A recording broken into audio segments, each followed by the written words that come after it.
ہمارے نبی پاک صلی اللہ تعالی علیہ وسلم کو اللہ نے اختیار دیا، جتنا رہنا چاہتے ہیں رہ لیں، لیکن موت آپ کے لیے ہے، موت سے پاک صرف آپ کا رب ہے، باقی کوئی نہیں۔ 29 صفر 11 ہجری 632 عیسوی آپ کو سر درد عصر کے بعد شروع ہوا۔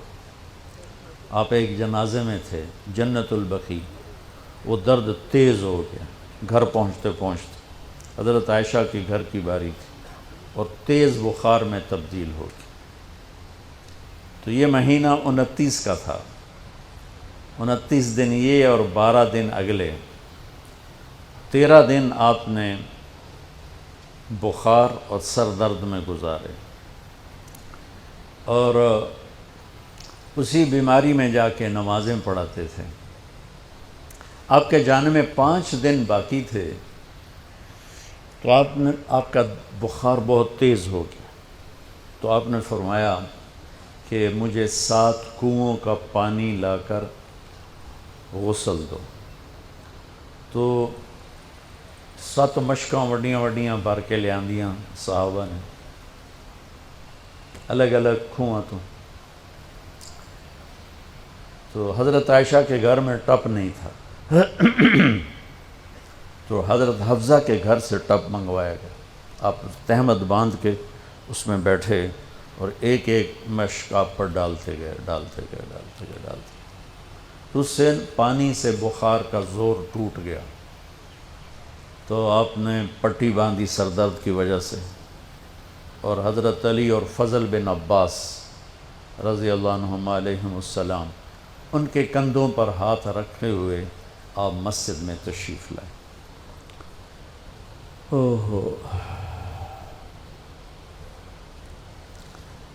اور مسجد بھری ہوئی تھی۔ آپ نے ایک چھوٹا سا بیان دیا، وہ آپ کو سنانا چاہتا ہوں۔ آپ نے فرمایا، لوگوں، میں ایک زمانہ تم میں گزار کے جا رہا ہوں، میں نے کسی کا حق مارا ہو تو مجھ سے لے لو، کسی پہ زیادتی کی ہو تو بدلہ لے لو، کسی کو تھپڑ مارا ہو، سوٹی ماری ہو، بدلہ لے لو، قیامت کے دن میرے اوپر کوئی مقدمہ نہ کر دینا، میں اس دن کی پیشی کو برداشت نہیں کر سکتا۔ جن کے طفیل لوگوں کی پیشیاں معاف ہو جائیں گی، جن کے طفیل حساب شروع ہوگا، جن کی طفیل کروڑوں اربوں گناہ گار ان کو معافی ملے گی، وہ امت کو کیا پیغام دے کے جا رہے ہیں کہ جب میرے ذمے کوئی ہے تو ہون لے لو، اتھے نہ منگیا جی۔ آپ نے اس کو اتنا دہرایا کہ صحابہ رونے لگے، تو آپ نے اتر کے ظہر کی نماز پڑھائی، پھر ممبر پہ آ گئے، پھر اسی بات کو دہرایا، میں نے کسی کا حق مارا ہو، کسی کو تھپڑ مارا ہو، کسی کو سوٹی ماری ہو، کسی پر زیادتی کی ہو، یہ میری جان بھی حاضر ہے، میرا مال بھی حاضر ہے، یہیں فیصلہ کرو میرے ساتھ، آگے نہ اٹھانا۔ ایک آدمی کھڑے ہو گئے، یا رسول اللہ، آپ نے میرے 3 روپے دینے۔ آپ نے فرمایا ضرور دینے ہوں گے پر مجھے یاد نہیں، ذرا یاد تو کراؤ۔ کہ یا رسول اللہ، آپ کے پاس سائل آیا تھا تو آپ کبھی سائل کو لوٹاتے نہیں تھے کہ نہیں بھی میرے کو لہین کوئی نہیں، یہاں تک کہتے تھے وہ فلاں دکاندار سے جا کے ادھار لے لے، جب میرے پاس آئیں گے میں تیرا ادھار چکا دوں، خالی نہیں بھیجتے تھے۔ تو کہنے لگے یا رسول اللہ، سائل آیا تھا، آپ کے پاس تھے نہیں، آپ نے مجھ سے پوچھا تیرے پاس کچھ ہیں؟ تو میرے پاس 3 درہم تھے، تو آپ نے کہا اس کو دے دے، میں تمہیں دے دوں گا۔ تو ہم نے کہا ہاں یاد آ گیا۔ تو پھر آپ کے گھر میں تو ایک چھٹانک تیل نہیں تھا کہ ڈیوا بال جائے، تو آپ نے فرمایا اپنے چچا زاد فضل بن عباس، فضل تو میرا یہ قرضہ ذمہ لیتا ہے؟ کہا جی۔ تو ایک عجیب بات بتاؤں، آپ مقروض کا جنازہ نہیں پڑھاتے تھے، جس کے سر پہ قرضہ ہوتا تھا اس کا جنازہ نہیں پڑھاتے تھے، ساری زندگی خود قرضہ لیا، لیکن قرض لینے دینے میں انسان سے جو پھر بے اصولیاں ہوتی ہیں، اس میں جو نفرتیں پیدا ہوتی ہیں، اب دیکھتے نہیں ہو یہ فیصل آباد کے بازاروں میں روزانہ تاجر کیسے گریبان پکڑ کے ماں بہن کی گالیاں دے رہے ہوتے۔ میں ان تاجروں سے کہتا ہوں یا ادھار دینا بند کرو یا گالیاں دینا بند کرو، کیوں کسی کی بیٹی کی عزت کو اچھالتے ہو؟ لاکھ 2 لاکھ کے پیچھے نہ کسی کی ماں چھوڑتے ہو نہ بہن چھوڑتے ہو. بھائی وہ حقوق کا معاملہ بہت سخت. تو میرے نبی جیسی پاک ہستی حقوق کے بارے میں کہہ رہے ہیں بھائی جو کوئی بدلہ لینا جائے اتھے ہی لے لو. تو صحابہ حاضر خدمت ہوئے، یا رسول اللہ لگتا ہے جانے کا وقت قریب ہے. تو آپ رونے لگے. آپ نے کہا میں تمہیں اللہ کے سپرد کرتا ہوں، اللہ تمہارا ساتھی اور حامی اور ناصر ہو. جمعرات کا دن عشاء کی نماز آپ پڑھانے کے لیے اٹھے اور غش آیا اور دوبارہ لیٹ گئے.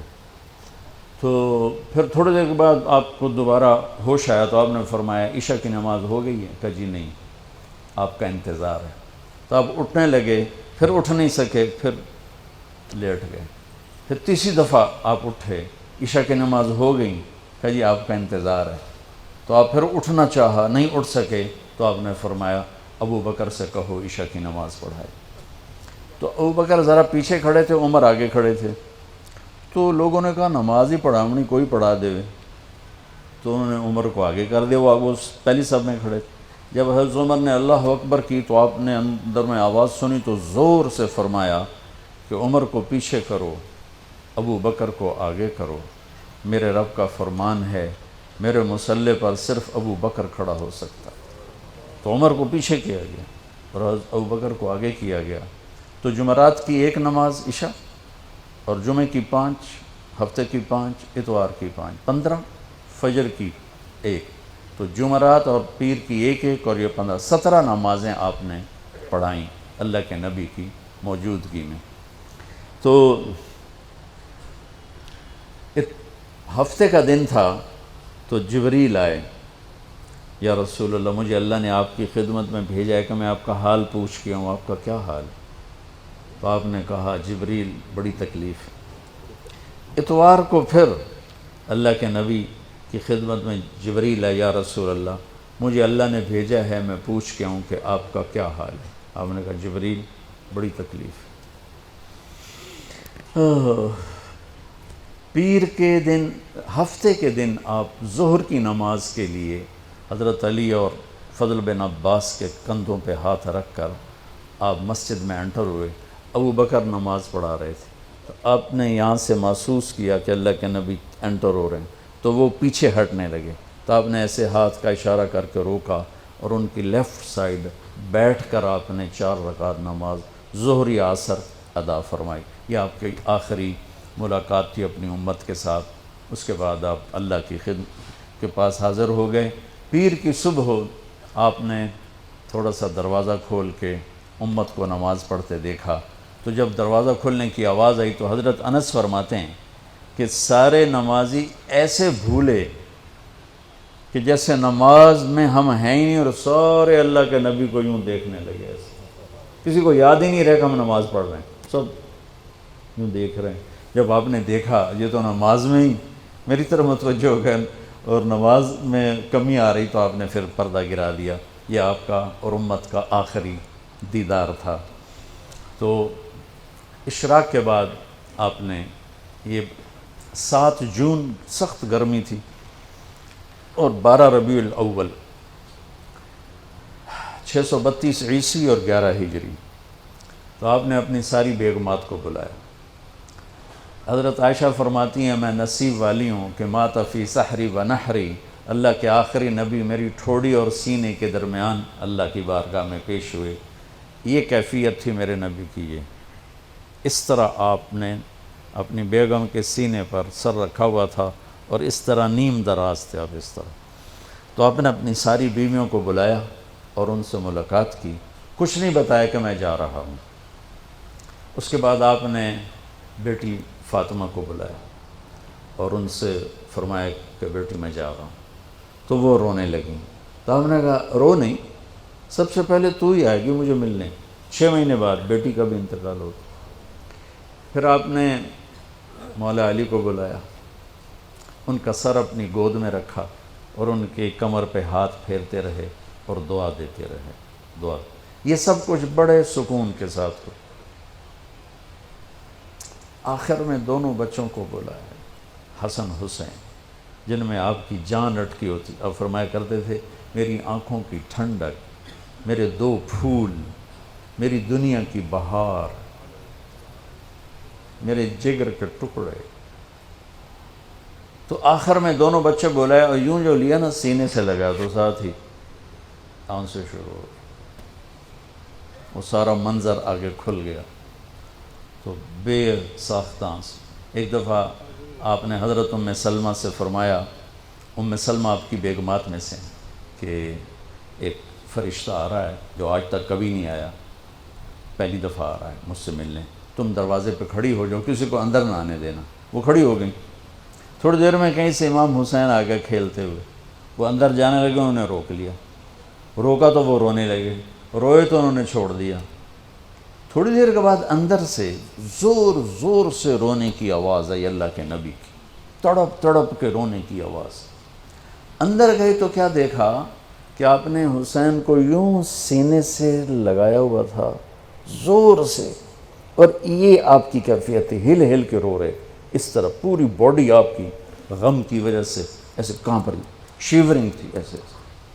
تو حضرت ام سلمہ نے پوچھا یا رسول اللہ میرے ماں باپ قربان، کیوں رو رہے ہیں، کیا ہوا؟ کہا یہ فرشتہ میرے پاس کھڑا ہے، مجھے کہہ رہا ہے آپ کو اس سے بہت پیار ہے. میں کہہ رہا ہوں ہاں. مجھے کہہ رہا ہے آپ کی امت ہی اس کو ذبح کر دے گی، اور مجھے وہ مٹی دکھائی ہے جس میں اس کا خون گرے گا. تو وہ ان دونوں کو گلے سے جو لگایا نا تو بے ساختہ آنسو. پھر ان کو بھی رخصت فرما دی. بس ان کے جانے کے تھوڑی دیر بعد جبریل آ گئے، آ کے کھڑے ہو گئے. آپ نے فرمایا کیا بات؟ کہنے لگے جی باہر ملک الموت کھڑا ہے، اندر آنے کی اجازت چاہتا. آپ نے کہا آ جائے. اس نے اندر آ کر کہا السلام علیکہ یا رسول اللہ. پھر کہنے لگا یا رسول اللہ آپ پہلی ہستی ہیں جنہیں میں سلام کر رہا ہوں، میں نے کبھی کسی کو سلام نہیں کیا. پھر کہنے لگا یا رسول اللہ آپ پہلی ہستی ہیں جن کے بارے میں اللہ نے فرمایا پوچھ کے اندر جائیں، ایویں نہ وڑ جائیں، اجازت ملے تو جانا ورنہ واپس آ جانا. یا رسول اللہ آپ پہلی ہستی ہیں اللہ نے فرمایا آنا چاہیں تو لے آنا.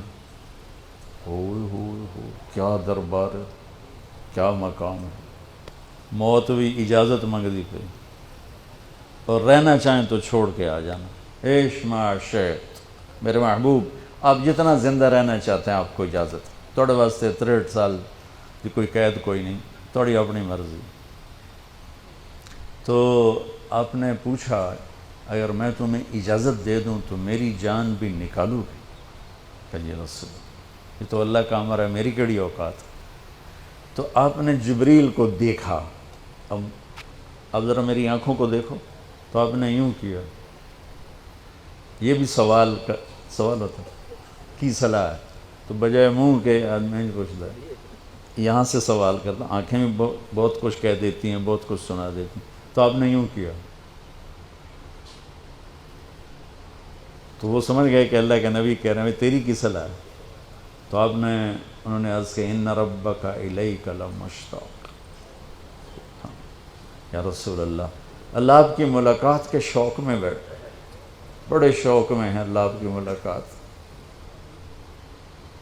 بھائیو مانگا کرو یا اللہ وہ موت دے کہ تو ہماری ملاقات کے شوق میں ہو، ہمیں مردود نہ کر دے بلکہ ہمارے لیے اپنی رضا کے دروازے کھول دے.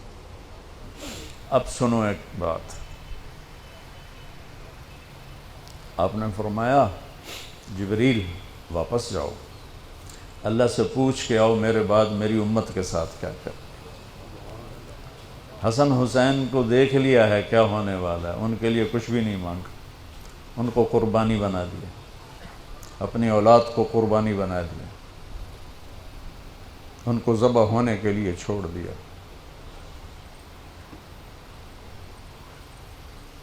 اور تمہارے لیے ہاتھ اٹھا دیا کہ پوچھ کے آ پہلے میرے بعد میری امت کے ساتھ کیا کرے. سن لو میری بات، میرے رب کی قسم، عزت و جلال کبریائی کی قسم، اگر میرے نبی یہ بات نہ اٹھاتے تو آج ہم باندر اور خنزیر اور کتے ہوتے، انسان کوئی نہ ہوتے. ایک مچھی کھادی آئی موسیٰ علیہ السلام دی قوم تے اللہ باندر بنا چھڑے سے کونو قردتن خاسئی قرآن بندر بن جاؤ ذلیل و خوار ہو کر. اور پابندی کیا تھی؟ ہفتے نو مچھی نہ کھاؤ. سود کے کاروبار کرنا، سودی قرضے دینا، ماں باپ کی نافرمانی کرنا، شراب کے اڈے چلانا، زنا کے اڈے چلانا، جھوٹے مقدمے کرانا، جھوٹی گواہیاں دینا، ناجائز قتل کرنا، یہ وہ گناہ ہے کہ ہم کب کے کتے بلے بن چکے ہوتے. یہ تو اس کملی والے کو دعا دو جو اولاد کو چھوڑ دیا تقدیر پر اور تمہارے لیے جولی پھیلا دی. کیا کرو گے میری امت کے ساتھ؟ جبریل واپس آئے، پیغام لائے، یا رسول اللہ، اللہ فرما رہے ہیں ہم آپ کی امت کو تنہا نہیں چھوڑیں گے. آپ نے کہا الآن قرۃ عینی، واہ یا رسول اللہ، قربان جائے. آپ نے کہا اب میری آنکھیں ٹھنڈی ہیں. اللہم الرفیق الاعلی، یا اللہ ہوں بلا میں آمن تیار. وہ جو چند لمحے تھے اس میں پھر آپ نے امت کو وصیت فرمائی، الصلاۃ، میری امت نماز نہ چھوڑنا. 90% لوگ نماز چھوڑ گئے. وما ملکت ایمانکم، اپنے نوکر، ملازم، غریب، ان پہ ترس کھانا، فرعون نہ بننا. حقوق اللہ، حقوق العباد. حقوق اللہ میں نماز سب سے اعلیٰ، حقوق العباد میں غریب سب سے اعلیٰ. تو ان کو سمیٹ کر پورا دین بتا دیا. الصلاۃ، میری امت نماز نہ چھوڑنا.